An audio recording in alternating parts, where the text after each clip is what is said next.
Good day, everybody.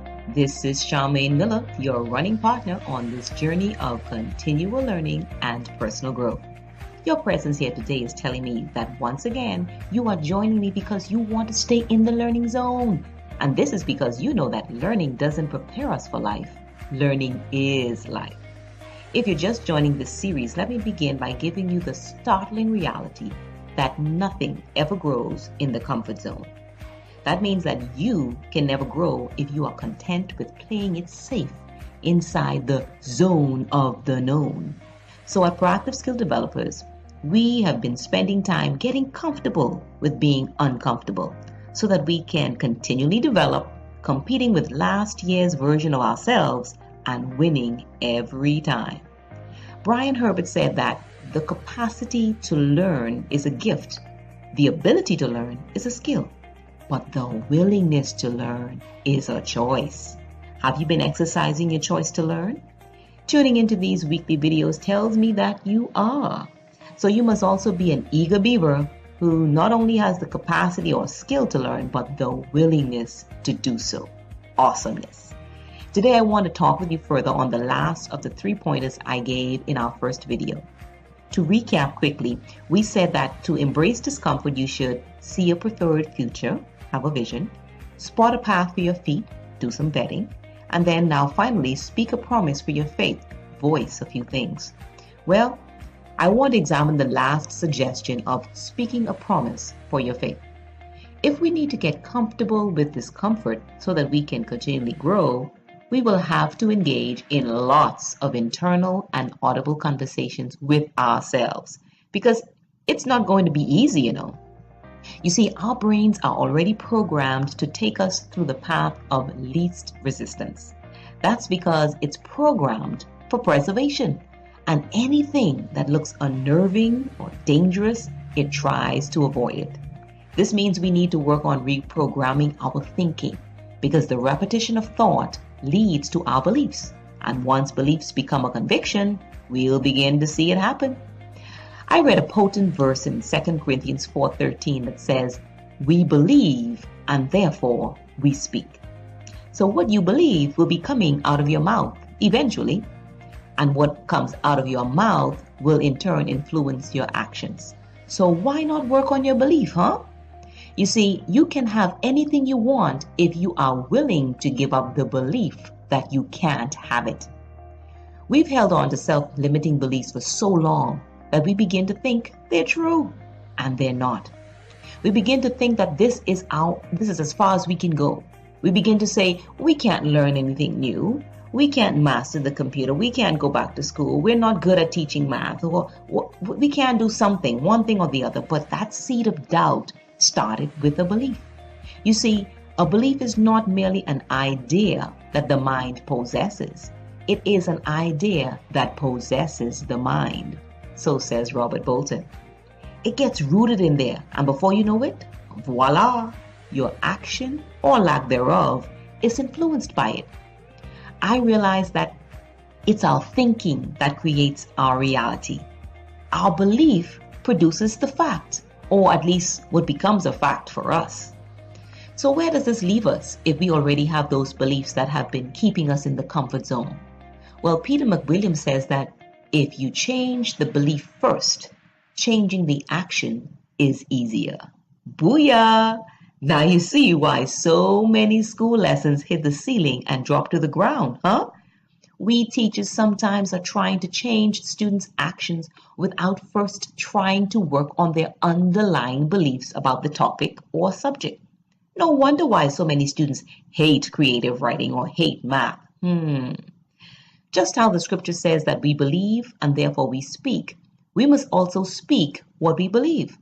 Speaking what you believe or even what you hope to experience feeds your faith and it bolsters your action, even when you are in the uncomfortable, uncharted territory of learning something new. Let me give you then a few nuggets about how to speak a promise for your faith. To help you get comfortable with discomfort, you must begin to make declarations or affirmations that can help to reprogram your brain or your subconscious mind. An affirmation is simply a sentence that's something but it's simply a sentence that about something you state as a fact.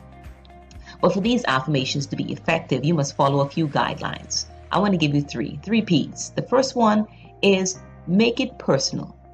Any declaration you make to boost your faith should include the personal pronoun I or me, because what you are stating is something you desire for yourself.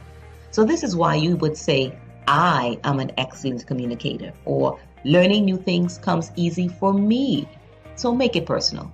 The second thing is be positive. Now, you would think it's a no-brainer to make an affirmation positive, but sometimes we unknowingly add negative connotations to what we say.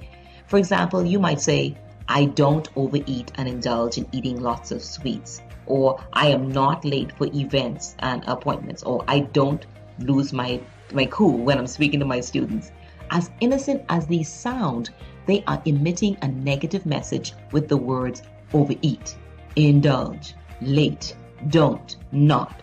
So instead of saying what you don't want, try turning it around into the positive of what you do want. This means you can say, I eat sweets in the right proportions, or I am early for all my events and appointments. I am a great steward of time, maybe. Or perhaps I am patient with all my students. See the difference? So speak in positive ways. And the final P is present. That means present tense. No, this is not a grammar lesson, but this element is so critical because our subconscious mind does not know the difference between what is real and what is imagined. It is best to make the declarations, therefore, as though they are already happening. This is also the reason why athletes visualize themselves achieving their goals, because once the brain gets the message that it is happening, it enables you to act or perform as if you can do what you say or see.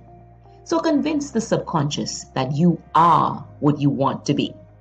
We don't want to say that I will get better at classroom management or I will improve my record-keeping skills. No. Instead, we affirm in the present that I am exceptional at managing my class, or record-keeping comes easy for me. As Robert Collier states, any thought that is passed on to the subconscious often enough and convincingly enough is finally accepted. So state it emphatically in the present and watch the results. There are so many other guidelines that I could give you, but I think those three would suffice for now. However, I encourage you to get my dear friend Dr. Kimberly Phillips' book, Say It Until You Seize It.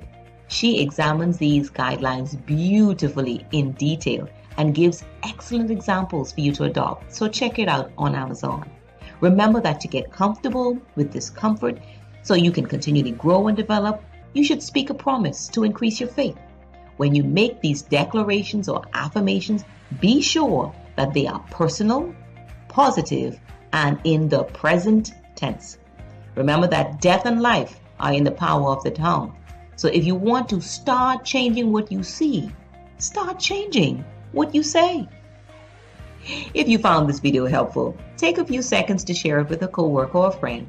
If you haven't done so as yet, go ahead, subscribe to our YouTube channel, Proactive Skill Developers, or like us on Facebook.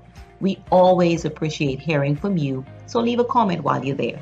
In the meantime, let's choose to keep learning and growing, because what we learn becomes a part of who we are.